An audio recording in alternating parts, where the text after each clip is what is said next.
오늘도 예배 자리에 나온 우리 청년들을 주님의 이름으로 사랑하고 환영하고 축복합니다. 또 예배 자리를 사모하고 또 마음 다해 찬양하는 여러분의 모습들을 보면서 올 한 해 성령께서 우리 청년 공동체 안에 또 일하실 것들을 기대하게 되는 것 같습니다.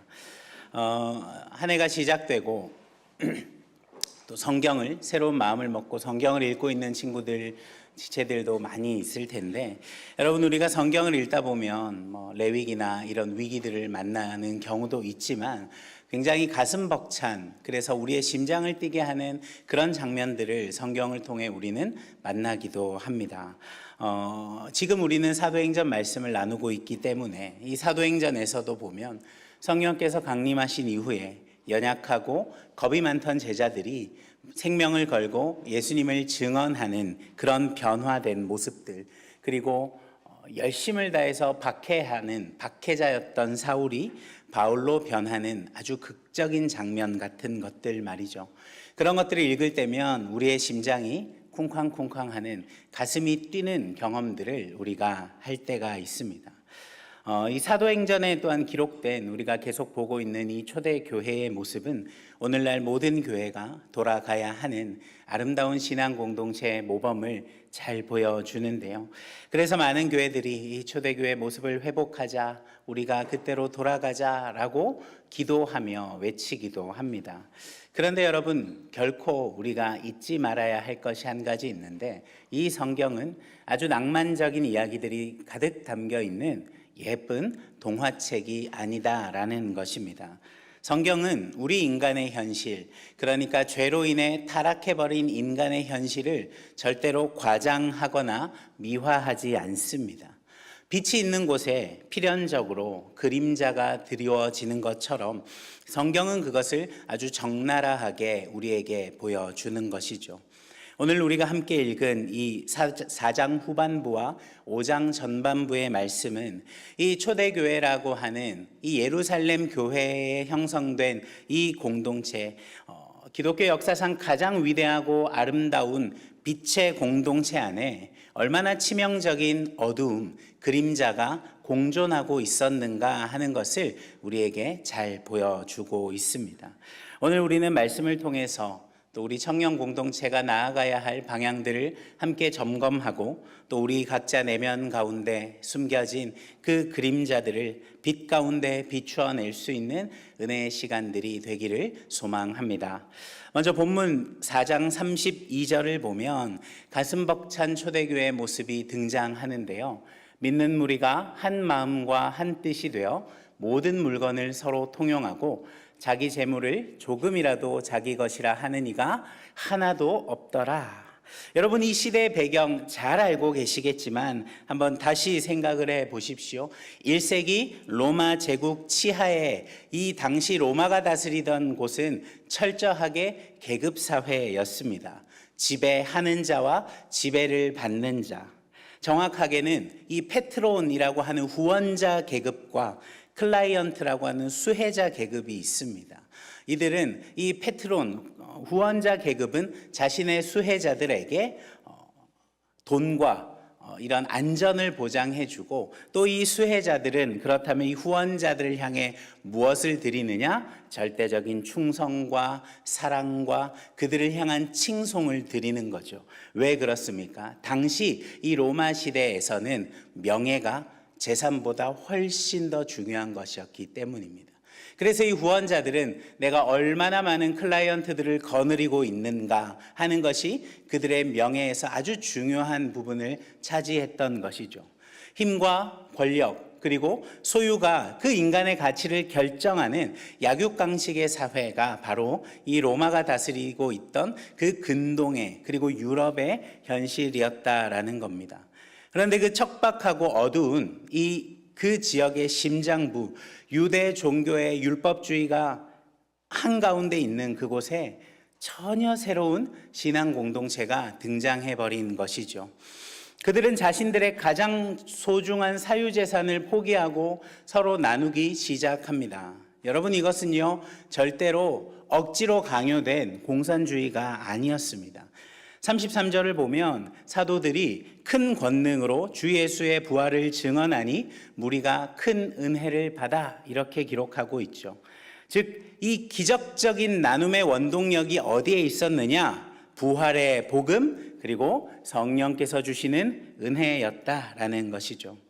죽음을 이기시고 부활하신 예수님을 만나고 나니까 이 땅에 그냥 썩어 없어질 이 물질과 소유가 그것이 전부인 줄 알고 살았는데 그것이 절대로 전부가 아니다라는 것을 깨달은 것이죠. 세상의 문화에 담대하게 저항할 수 있는 이 영적인 담력이 그들 가운데 생겨나기 시작한 것입니다. 내 목숨조차 내 것이 아니라 날 위해 십자가에서 죽으신 그 예수님의 것인데 내 주머니에 있는 돈이 어떻게 온전히 내 것일 수 있겠느냐 하는 이 영적인 각성들이 그들 가운데 일어나기 시작한 것입니다. 그래서 34절은 이렇게 증언합니다. 그 중에 가난한 사람이 없으니.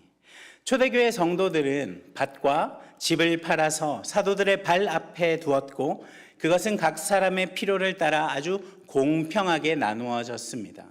이 구브로 출신의 바나바라 하는 사람은 자신의 밭을 팔아서 헌금했고 이 일의 아름다운 본이 되었던 것이죠.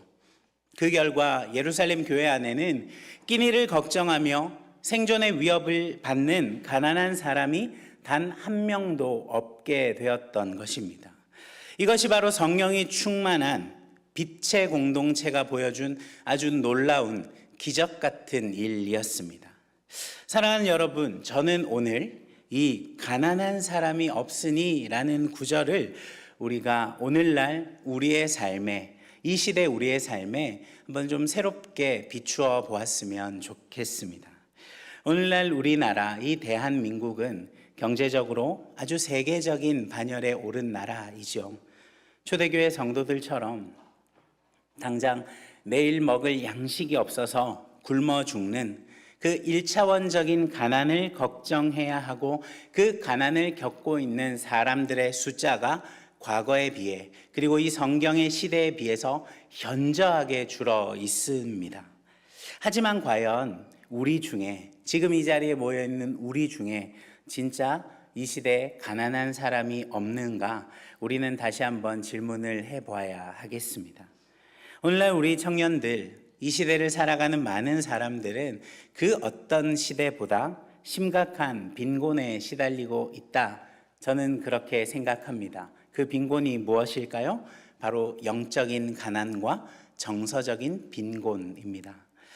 우리는 스마트폰과 SNS를 통해서 24시간 전 세계 사람들과 연결된 시대를 살아가죠. 그런데 역설적이게도 가장 지독하게 단절과 고독을 경험하는 세대가 되어버렸습니다. 실시간으로 세계 건너편에서 일어나는 일을 모두 볼 수 있는 그렇게 서로 연결된 세상을 살아가지만 그 안을 살아가는 사람들의 외로움과 고독감은 점점 더 높아져 가는 것이 오늘날의 현실이죠. 겉으로는 화려한 피드를 올리고 맛있는 것을 먹고 밝게 웃고 있지만 혼자 있는 방 안에서는 원인 모를 공허함과 불안함 그리고 그 우울감과 싸우고 있는 청년들이 너무나 많이 있는 것이 오늘날 이 시대의 현실입니다. 치열한 취업 경쟁과 또 불투명한 미래에 대한 두려움 때문에 내 마음의 깊은 아픔을 털어놓을 수 있는 그 단 한 사람의 친구가 없어서 정서적인 굶주림에 허덕이고 있는 사람들, 이것이 이 시대 청년들이 겪는 가장 무서운 가난인 것이죠. 이런 시대 가운데 신앙 공동체로 모여 있는 우리, 이 서현교회 청년 공동체는 우리는 어떤 모습으로 각자의 삶, 신앙인의 삶을 살아가야 할까요?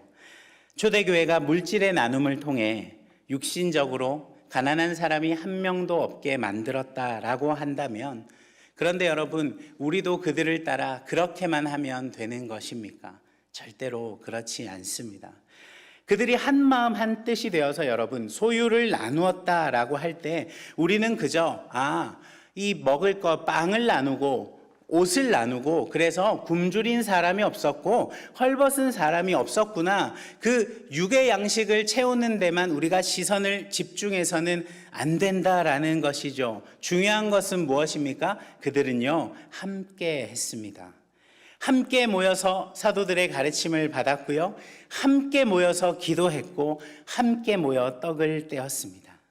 이러한 그들의 생활 양식은 육신적으로 가난한 사람이 없었을 뿐 아니라 영적으로 또 정서적으로도 가난한 사람을 없게 하는 공동체로 세워질 수 있었던 것이죠. 여러분, 우리도 그래야 하지 않겠습니까? 서로를 향하여 마음을 나누고 시간을 나누고 사랑을 나누는 것을 통하여서 우리 안에도 영적으로 정서적으로 가난한 사람이 없어야 하지 않겠습니까? 주일 예배에 와서 그냥 겉으로만 안녕하세요, 한 주 동안 잘 지내셨어요 하고 인사하고 그렇게 돌아서는 그 피상적인 관계를 여러분, 우리가 좀 넘어설 수 있으면 좋겠습니다. 구석에 홀로 앉아있는 지체들을 향하여, 또 최근 들어서 표정이 급격히 어두워져 있는 형제 자매가 있다면, 또 취업의 실패나 관계의 아픔으로 남몰래 눈물 흘리고 있는 누군가에게 우리는 다가가 우리의 어깨를 내어줄 수도 있어야 하는 것이죠. 성경에 등장하는 이 바나바가 자신의 소중한 밭을 팔아서 형제들을 살렸던 것처럼 우리 역시 나의 소중한 시간과 나의 에너지, 나의 물질들을 기꺼이 지체들을 돌보는 일에 사용할 수 있어야 하지 않겠습니까? 소중한 나의 물질이고 나의 시간이지만 그것들을 다른 지체들을 위해서 아낌없이 깨뜨려 나눌 수 있는 사랑의 섬김들이, 그 헌신들이 저와 여러분, 우리가 몸담고 있는 이 청년 공동체 안에 있는가, 우리는 스스로 질문해 보면 좋겠습니다. 여러분, 이것이 없다면요, 이런 사랑과 서로를 향한 돌봄과 그 관심들이 없다면 우리가 아무리 많은 사람들이 모이고 아무리 멋진 환경에서 잘 준비된 곳에서 예배를 드린다 할지라도 우리는 생명력 있는 공동체다 절대 말할 수 없습니다. 이 마포 지역, 이 서교동 지역에서 우리 서연교회가 청년들 제일 많이 모여서 예배 드립니다. 청년 공동체가 제일 많습니다. 여러분, 이것이 우리의 자랑이 절대로 될 수 없습니다. 이것이 왜 우리의 자랑이 됩니까? 여전히 우리 공동체 안에도 그런 연약함들, 부족함들 많이 있죠. 매년 하나님께서 감사하게 새 가족들 보내주시지만 그 친구들의 이야기를 들어보면 아직 우리에게 부족함이 많다라는 생각이 듭니다. 그러나 한 가지 분명한 것은 그래도 우리가 변하고 있구나라는 것, 저는 올해 4년째를 접어들면서 조금씩 우리가 변하고 있다라는 것 눈으로 확인하고 있습니다. 아주 조금씩이지만 우리 청년 공동체 안에 그런 사랑과 관심들이 생겨나고 있다라는 것 말이죠. 낯가림이라는 그 허울 좋은 단어 뒤에 숨어서 지체들을 향한 무관심으로 일관하는 것이 아니라 이제 서로를 향한 사랑과 그 관심들이 생겨나고 있다라는 것, 저는 곳곳에서 확인하고 있습니다. 사랑하는 우리 청년 여러분, 여러분의 눈을 들어서 주위를 둘러보십시오. 아직 이름도 모르는 지체들 많이 있지 않습니까? 믿음마을 청년들에게 소망마을 지체들 이름 알라고 강요하지 않습니다. 반대로 소망마을 지체들이 믿음마을 지체들 이름 다 어떻게 알겠습니까? 그러나 내가 몸담고 있는 이 청년 공동체 안에서만은 우리가 좀 달라야 하지 않겠습니까?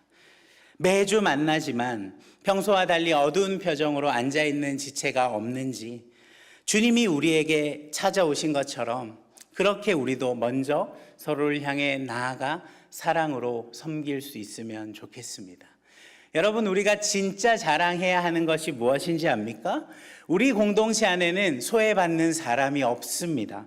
우리 공동체 안에는 그 고독의 무게에 짓눌려서 홀로 우는 사람이 없습니다. 여러분, 이것이 진짜 우리의 자랑이 되어야 하는 거죠. 사람이 몇 명이 모이고 공동체가 얼마나 커지고 우리가 어떤 일들 대단하게 하고 있는 것보다 한 영혼의 소중함을 알고 그 한 영혼을 주님의 마음으로 돌볼 수 있는 공동체, 여러분, 그것이 사람들 앞에 또 세상 앞에 자랑할 만한 공동체이지 않겠습니까? 이러한 고백이 우리 서현교회 청년 공동체 자랑이 되었으면 좋겠습니다. 세상의 스펙과 소유로 세상은 그렇게 사람을 차별하고 그런 로마 제국 시대 속에서도 조건 없이 서로를 품어줬던 그 초대교회 예루살렘 교회처럼 우리도 그러하기를, 상처 입은 영혼들이 찾아와서 생명력을 회복하는 안식처가 되는 그런 빛의 공동체가 되기를 주님의 이름으로 축원합니다. 여러분 기억하십시오. 이 땅에 오신 우리 구주 예수님의 관심은 고아와 과부, 병든 자들, 그 세상에서 소외받던 이들을 향해 있었다라는 것을 말입니다. 그 주님의 눈과 마음을 가지고 우리 안에 상처와 외로움 가운데 아파하는 지체들을 바라보며 사랑으로 섬길 수 있기를 소망합니다. 그런데 이런 아름다운 빛의 공동체 이야기 뒤에 갑자기 아주 서늘한 그림자가 본문에서는 드리우기 시작합니다. 바로 사도행전 5장은 갑자기 장면이 확 전환이 되면서 이 아나니아와 삽비라의 이야기로 우리의 시선을 옮겨가게 합니다.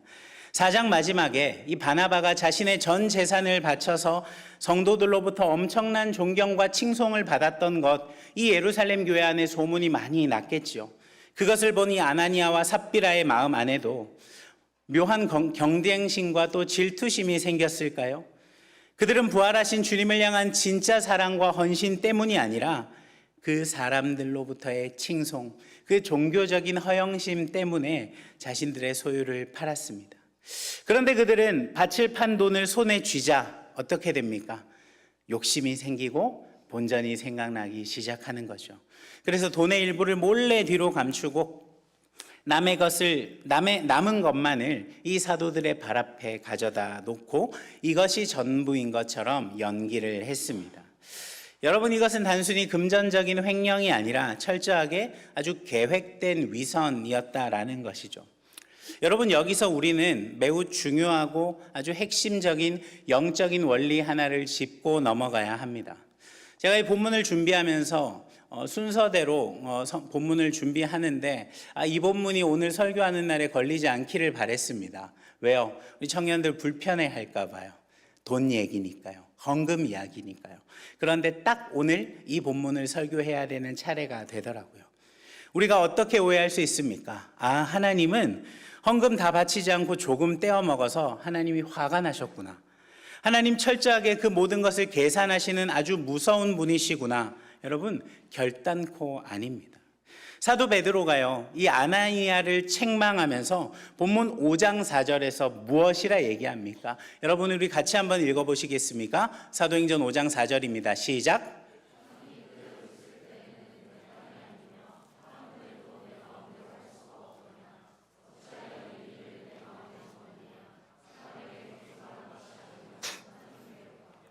베드로의 이 말이 무엇입니까? 하나님께서는 이 아나니아와 삽비라에게 처음부터 너 재산 다 바쳐라, 너 소유를 바쳐라 강요하신 적이 없다라는 겁니다. 전 재산을 바치든 절반만 바치든 11조만 바치든 그것은 온전히 그들의 자유였고 권리였습니다. 여기서 우리가 주목해야 할 건 헌금의 액수나 비율이 아니라는 것을 여러분 기억하십시오. 하나님이 돈이 부족해서 돈을 갈취하는 분이십니까? 아니요. 온 우주 만물이 그분의 것인데 여러분, 우리 주머니에 있는 그 돈이 왜 하나님이 필요하시겠습니까? 하나님께서 진짜 분노하신 것은 그들의 헌금이 부족해서가 아니라 그들 안에 정직이 실종되었기 때문입니다. 일부만 바치면서도 마치 전부를 희생하는 것처럼 이 거룩한 가면을 쓰고 위선을 떨었던 그 거짓된 마음을 하나님이 미워하시는 겁니다. 왜요? 그건 분명 죄이니까요. 사랑하는 여러분, 하나님은 저와 여러분의 돈을 원하시는 분이 아니라 우리의 정직하고 진실된 마음을 원하시는 분이십니다. 아나니아와 삽비라는 이 눈에 보이지 않는 하나님 쉽게 속일 수 있다 착각했을지 모르지만 그러면서 오직 눈에 보이는 사람들의 박수갈채를 탐냈던 것, 그런 것이지만 그런 그들의 잘못된 판단이 교회를 은혜의 공동체가 아니라 자신들의 명예를 드높이기 위한 종교적인 정치판으로 변질시키려 했던 것이죠. 거룩한 성령의 전인 교회를 그저 자신들의 종교적인 허영심을 채우는 장소로 전락시켜 버린 것입니다. 이 아나니아와 삽비라의 그림자는 여러분, 저와 여러분의 오늘날의 삶 가운데도 똑같이 존재하고 있습니다. 우리는 사람들에게 얼마나 내가 거룩한 사람이고 신실한 사람이고 완벽한 그리스도인인지 그렇게 보이고 싶어 합니까? 이 교회 안에서 말이죠. 주일 예배당에 들어설 때 마치 나는 아무런 문제도 없고 믿음이 그냥 충만한 것처럼 밝은 미소를 띠고 거룩한 언어로 온갖 포장을 하지만 이 문을 나서는 순간, 교회를 나서는 순간 여전히 세상의 쾌락에 깊이 빠져 살거나 온갖 죄악과 타협하면서 지금도 살아가고 있지 않습니까? SNS를 우리가 올릴 때 남들에게 보여주기 위해서 좋은 사진만을 편집하고 보정해서 올리는 것처럼 우리의 신앙생활조차 그렇게 남들에게 좋은 것만 보여주기 위해 보정하고 있지는 않습니까? 하나님 앞에서 철저히 망가지고 상처받은 내 모습 그대로, 때로는 죄의 유혹에 넘어지고 실패하여 엉망진창이 된 내 모습 그대로 나아가야 하는데 우리는 때로 하나님 앞에서조차 근사한 척, 거룩한 척 연기를 하는 거죠. 가정이지만 여러분, 아나니아와 삽비라가 이 밭을 판 돈을, 그 돈의 일부를 빼고 드릴 때 베드로 앞에, 하나님 앞에 그것을 속이지 않고 정직하게 자신들의 마음을 드렸다면 과연 하나님이 똑같은 결과를 보여주셨을까요? 사랑하는 청년 여러분, 하나님은 완벽한 척, 우리의 거룩한 연기를 원하지 않으십니다. 그것 다 알고 계십니다. 주님은 우리에게 완벽함을 요구하지 않으십니다. 주님이 원하시는 것은 무엇입니까? 상해 있는 우리의 마음 그 자체, 그러나 그것을 정직하게 하나님 앞에 있는 그대로 올려드리는 그 고백을 원하시는 것이죠. 하나님, 제가 오늘 또 무너졌습니다. 저는 사실 너무 이기적이고 돈을 사랑하고 사람들의 시선에 얽매이는 연약한 사람입니다. 주님, 저를 불쌍히 여겨 주옵소서. 여러분, 이렇게 흘리는 정직한 눈물을 하나님은 그 어떤 화려한 종교적인 퍼포먼스보다 더 기쁘게 받으실 것입니다.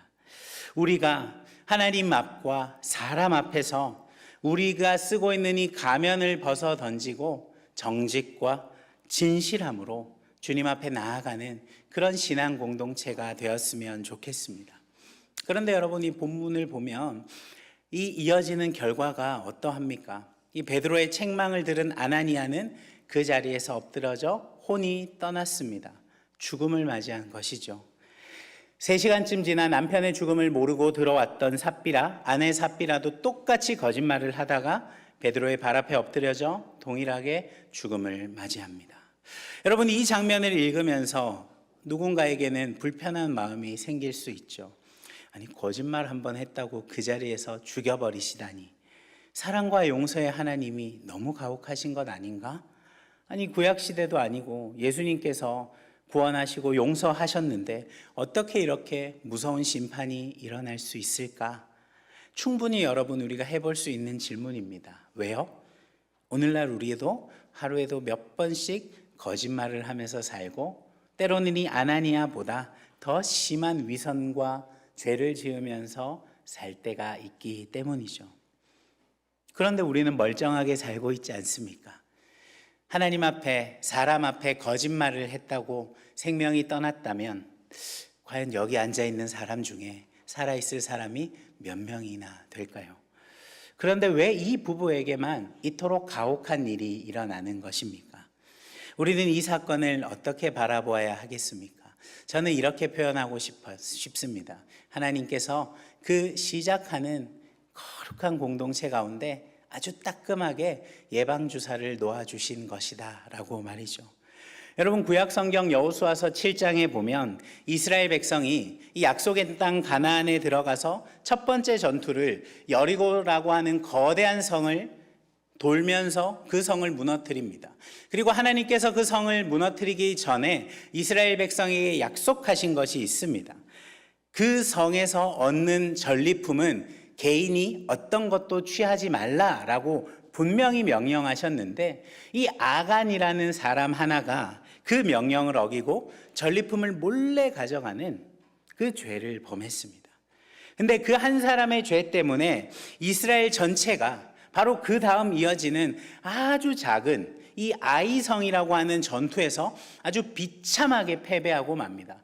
누가 봐도 이길 수밖에 없는 전투인데 정말 박살이 나는 경험을 하고, 이스라엘은 이 이유가 어디에 있는가를 이스라엘 백성들은 찾았고, 결국 아간이 하나님 앞에 그 소유를 가져갔다라는 것을 알게 되죠. 그리고 그 아간은 돌에 맞아 죽습니다. 새로운 시대를 여는 그 가나안 땅, 이제 약속의 땅으로 들어가서 하나님께서 인도하신 그 약속의 땅에 새로운 삶을 살아야 하는 그들에게 임한 첫 번째 범죄에 대해서 하나님은 아주 엄격하고 아주 단호한 모습을 보이신 것이죠.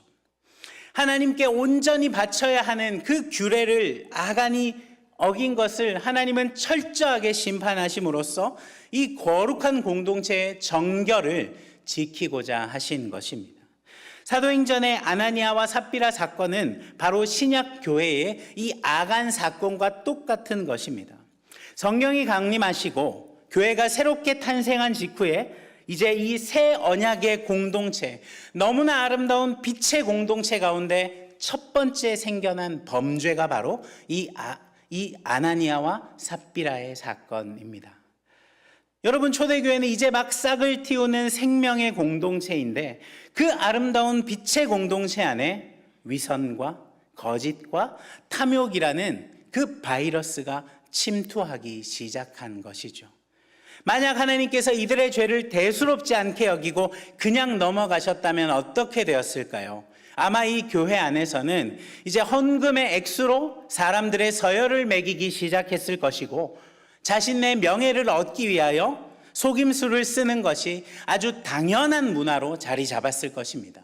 제가 아까도 말씀드렸지만 그 당시의 시대 사람들은 재산보다 명예를 더 중요하게 여겼기 때문이죠. 십자가의 보혈로 세워진 거룩한 교회가 세상과 다를 바 없는 부패한 집단으로 타락하는 것 순식간이었을 것이다 라는 것이죠.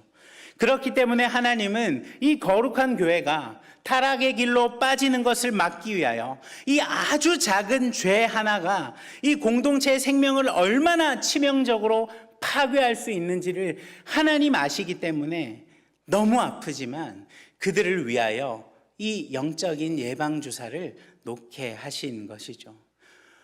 맞을 때 어떻습니까? 아프잖아요. 그 주사가 우리 몸에 항체를 만들어 치명적인 전염병으로 생명을 지켜내지만 처음에 어떻습니까? 아프잖아요. 이 아나니아와 삽비라의 죽음은 하나님께서 당신의 아들의 피로 값주고 사신 교회, 예수 그리스도의 생명과 바꾼 그 교회 안에 거룩을 지키고 순결을 지키는 것이 얼마나 중요한지, 그것을 잃어버린 교회가 얼마나 무서운 타락을 경험하게 되는지를 잘 보여주는 것이죠. 이 사건을 통해 온 교회가, 이 일을 듣는 모든 사람들이 크게 두려워하게 되었습니다. 이 거룩한 두려움, 하나님을 향한 경외의 마음이 초대교회를 세속의 물결로부터 지켜내는 강력한 항체가 될 수 있었다라는 것이죠. 사랑하는 우리 청년 여러분, 오늘날 우리에게도 이 엄중한 말씀을 통해 하나님은 우리에게 분명하게 말씀하고 계십니다. 여러분, 우리가 삶을 살다 보면 그런 식으로 많이 타협하잖아요. 이 정도는 괜찮지 않나? 주님 날 사랑하시니까, 우리 주님 내 모든 것, 내 연약함 아시니까, 남들도 이 정도는 사는데, 사회생활 하려면, 세상에서 살려면 이 정도는 어쩔 수 없어 라는 것들 말이죠. 그런 핑계들로 죄와 타협하고, 직장에서 부정한 방법으로 이득을 취하거나, 학업의 현장에서 때로 양심을 속이거나 또 은밀한 성적인 타락과 중독에 빠져 있으면서도 주일에 아무렇지 않게 찬양 부르고 거룩한 사람인 것처럼 포장하는 우리 자신을 우리 때로 발견할 때가 있지 않습니까? 여러분 기억하십시오. 하나님 앞에서 결코 작은 죄, 지어도 되는 죄는 없습니다.